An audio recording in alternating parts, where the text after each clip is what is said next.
That's just freaky as shit. Yeah, buddy. And so that's really maybe a little freakier. Yeah. That's really what they based the movie on? Yep. That's awesome. It's super Because I remember seeing that a long time ago.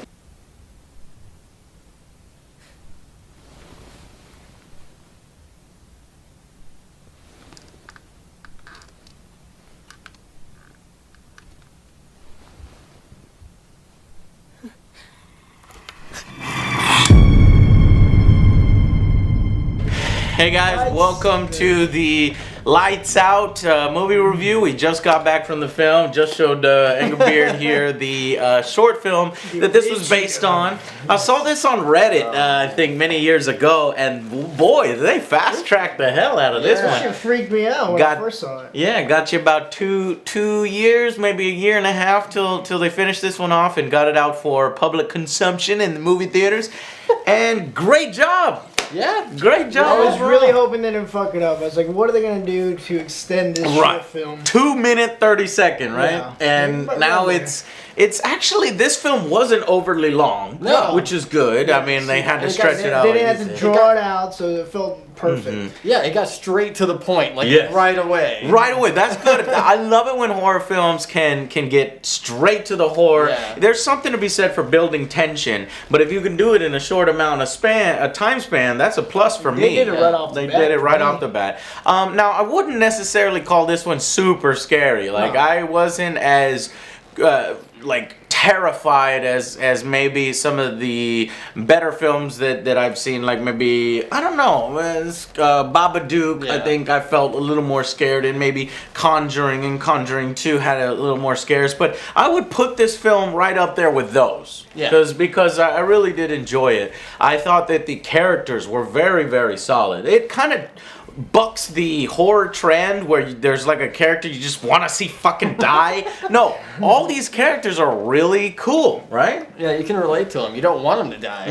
Like even the boyfriend, I thought, oh, the boyfriend, Yeah, he's that's what I was expendable. thinking. Yes, And it's the then- exact same thing. I was Yeah, like, he's going to be a douchebag. I was like, nope, actually, I like this guy. Yeah, he was actually a cool dude. Turned out to be a really good boyfriend, and you know, even though the main actress, what's her name? Gosh, I don't know. I think I've seen her in something before, but she's a great actress, really attractive. She's young. And I was like, damn boy, that boy lucky there. But oh, you know what? He deserves her because he's a really good boyfriend in the film, and I think they build it that way so that when shit starts happening, you're like, is this boyfriend gonna die? Is the boyfriend material, or is he going to leave? I thought he was done in like the first half hour. I was like, he's gonna be gone. Yeah. It's gonna be done. Yeah, so basically the premise of the film is extended from the short, where there's a entity that basically cannot survive in the lights. So as long as you have lights like we have here, thank God, you'll be safe. If not, you turn that light off and you're in the darkness, you see a shadow of a figure. And, you know, as you turn it on and off, it gets closer and closer. That's the original idea. In the film, they expand it to be where this entity attaches itself to Sophie, who is the mother of the two children in the film, and she also has a husband. And basically, she has a history of mental illness, right? And so they discovered that she... Depression, among other things, possibly, and she was in the mental ward. And while she was in a mental ward, she basically became friends with this other person here, Diana. And you'll hear this name. It's kind of a weird name for a monster. They keep saying Diana out loud, but it also brings a certain realism to it that this film was different, that it's not a possession, it's not a ghost per se. They even make a point of saying ghosts aren't real. Sophie telling her kids there's I nothing. thought she was going to say it, but she never said it. I was like, Ghosts what is aren't it? real. Yeah, we have no idea what it is, which is good that they don't spoil what it is, and it keeps that mystery. Now you can make your own little inferences from the information that they give you in the film, but essentially, so it's sort of a haunting, sort of not. They add this real life element to it, which in my opinion heightens it, because this is a entity or a real person or both that can follow you around, do fucked up shit like, you know, turn like, you know, damage the power generator, which is, you know, essentially the only thing that's holding her back. Right. And so the kids have to figure out how to make their mother healthy, because the mother thinks that this entity is her friend, and how to deal with this, basically. And they learn the fate of their fathers. They learn the fate of, you know, a number of different things and reasons why their family may have fallen apart. So, great film. Yeah. I mean, this film does this thing where the cops come, and I like horror movies. I love horror movies. They did this in Conjuring too, where cops show up. I thought about you whenever this happened. British cops. Yep. And so the cops show up, and they're like, "You gotta use flashlights, right?" Because, you know, she gets hurt by flashlights. And he's like, "Stay in your car, sir. Sir, stay in your car." And I was like, God damn it, they're not gonna listen. But I thought about it some more. I was like, you know what? The cops are, you know, they're not gonna listen to you go, "You need to use your flashlights, there's a monster inside." Sir, first reaction is gonna be your gun, not the flashlight. Don't tell me how to do my job. I'm gonna go in here, domestic abuse thing. But just as in The Conjuring 2, the ghost gets real with these police officers, and I like that fact, and I just, it was just really, really cool. Yeah. What do you think? I thought it was done really well. Like, it didn't rely on a lot of jump scares, which I was surprised at, because this kind of a movie you would think would be ripe with jump scares, and there actually wasn't a whole lot of them. There was a few. That's true. I like the way it played up the fearness of the dark. Yeah. It was like, oh, is it going to pop out? Is it not? So you're always at the edge, like, what's going to happen now? Creative scenes where the daughter, who is estranged from her mother, has her own apartment, and in her apartment she's got one of those, you know, iconic flashlight billboard signs that will flash red, which plays a part in this entity. And this entity is aggressive. This entity is violent, and it scares the shit out of me when knowing that, you know, maybe this ghost is gonna fuck with you. No, this ghost is gonna get closer and closer until she's like, "Rah!" and like jumping on you, and then she like jumps. There's no reasoning with it. It's like, jumps, and you get that light on just in time, and it's like, oh my goodness. I did think that was pretty funny, because they used that multiple times. Oh yeah, yeah. Like, it happened 3 times at least I could think of. Yeah. Where the ghost was like, "Oh," and then they got the light on the last second. The ghost was probably like, "Oh fuck!" Where does the ghost go when that light hits her? Because she actually walks around. So maybe, honestly, maybe it didn't make sense, because there's 2 different types of light. You got your normal light, and then you got your black light. And the black light obviously can reveal her position a little bit more, and so they use this mechanic to their advantage in the film. Like, oh shit, this shit happens, turns on again, and then she realizes, fuck, I only have, like, I don't know, 3 seconds where this billboard light is gonna stay on before it turns off, and she's running towards the other light fixture. And at that moment in the film, like, I was like, oh my goodness, and she turns it on, and I was like, oh my god, and the whole theater, you could hear, was like, let out that collective sigh. She did it. So there were great moments in the film like that, but it does have some weaknesses, and let's talk about some weaknesses. Joe, did you find anything glaring, or was it just me? Trying to think of something right now. Not really. I'll come back to you, because even the boy, I think the boy was a good actor, because I thought he's probably gonna fuck it up, but still everybody solid acting all around. Good cast. The only thing I'd say is it has one of those abrupt, unsatisfying endings where it almost feels like there was strong writing throughout this film. This was written by Eric Heiser and directed by David Sandberg. And David Sandberg, man, fucking awesome dude. First, let me say this. Great job. And David has done these short films, and this is how I saw this stuff on Reddit. And, you know, he's got a lot of shorts, and now he gets to helm one of these bigger projects, and it turns out to be a great film. So that's a great story. So I hope we see a lot more from this horror director, David. But so what I was saying before, though, is the film is paced perfectly. Yeah. It's written perfectly, but it feels like they just ran out of time, or they abruptly ended it, and it has one of those unsatisfying ending where everything is wrapped up within about like 2 minutes there towards the end. Yeah, and you're almost like, what? Is that it? Is that it? And this is one of those where I stayed after the credits. I was like, is it gonna be something else? Maybe a little, that booga booga, you know, that kind of stuff. But there wasn't any of that at the end, which I like for showing restraint, but I don't like for it being abrupt and unsatisfactory. Well, they left a bunch of plot points unresolved, like the father.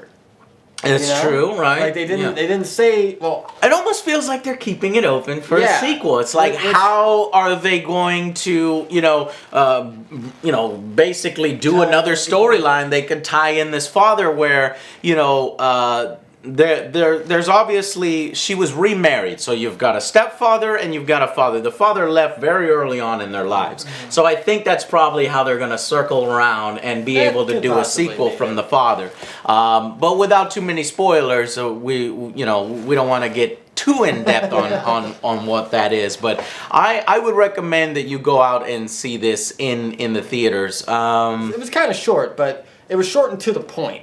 Like, it got across what it wanted to get across, and it knew what it was. It's my type of movie. Yeah, exactly. I don't know. I guess I'm just getting used to longer movies, and in this case, I kind of felt a little jip. No, you get bored. A little jip there towards the end, because I'm hoping for a little bit longer movie, because this was a good one. But this, if you're one of those people that constantly find, that movie could have removed 30 minutes, could have removed 20 minutes, I think you're gonna like the pacing in this one and the shorter length in this one. It does get to the point right away. Unfortunately, we wish there was a little bit more satisfying.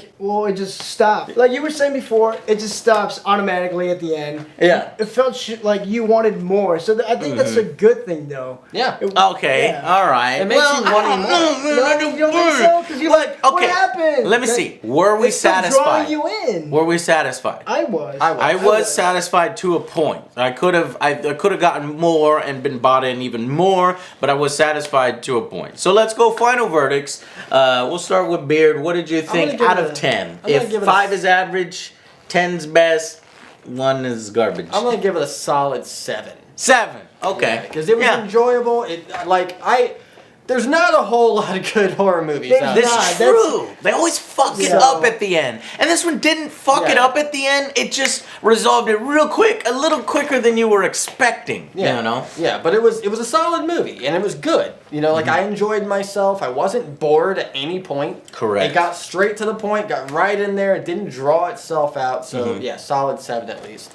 Joe, what are you rating? I'm going to have to give this an 8. I don't know if I'm being biased because there's not a lot of horror movies like Beard said, but I'm going to have to give this an 8. Yeah, I really enjoyed this film. Okay, well, I'm going to probably lean more towards Angerbeard's side. I'm going to go with 7 out of 10. I think this is a great franchise if they want to continue it, and it seems like they do. I think it's a win for short films turning into movies. It is a gateway for directors out there who are making these shorts and hoping that they hit it big. And this is a win-win. It's a great story that's a great short that's successful, and it moves on to a Hollywood film that turns out to be pretty good. And they did leave the door open for future films, though they didn't resort to that cheapish thing where she shows up at the end or something, or screams at the camera or something. It wasn't baiting, and it gave us a satisfying story.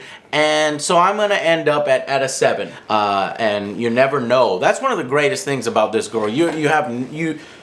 Anywhere there's dark, she could be. So that's that real good sense of this bitch could be anywhere, right? Plus the fact that she teleports, so she'll be in front of you 1 second and whoop, it's like. Now, I also liked how Esther played a little tribute to the original. Did you guys notice that? Oh yeah, the Esther. Wait, who's Esther? The first. Are you talking about the lady at the beginning of the film? Very beginning of the film. I forgot her name, Esther. Esther. No, so yeah, she was in the short. Yeah, she was in the short, and I was like, she looked familiar, and she paid some tribute to that. Yeah, and in this one, what did she do different in this one that she did in the short? In the short, she like stuck around. No, in this one, she was like, I'm peacing out of here. She's like, I know what happens. I'm leaving. Fuck out of here. And she's like, be careful. And so that was this time. She fucking took off. She's like, you be careful. I'm gone. that was a lot smarter, and I think that was a cool little Easter egg throwback that she's like, okay, shit, no, I've she's seen going this down. shit before. The little part with Esther may not be as scary as what it was Esther in the actual short, but it was a cool little cameo. Yeah, That's still creepy as hell. Yeah. Still creepy as hell. By far. And then finally, from the short, I got to bring up the short because this is where it was born from.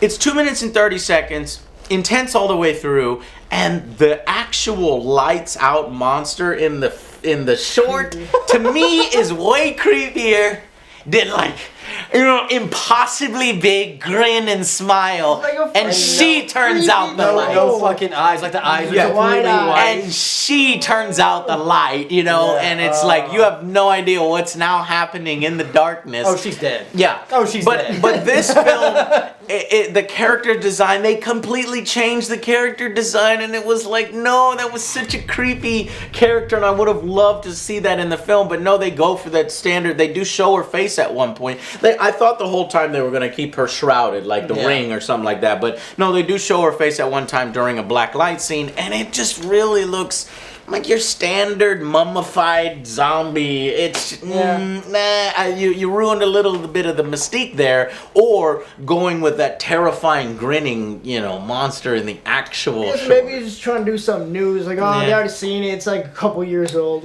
No, mass audiences see it. Reddit has seen it. Maybe people on the internet, but mass audiences needed to see that version. Internet has seen that one. So, all right, guys. Overall, great film. 7 out of 10. I do recommend you see it in theaters. If you want to wait a little bit, you can. But I think if you're a fan of horror, this one you should definitely watch. Okay, guys? We'll see you on the next Angry Joe Show. See you guys.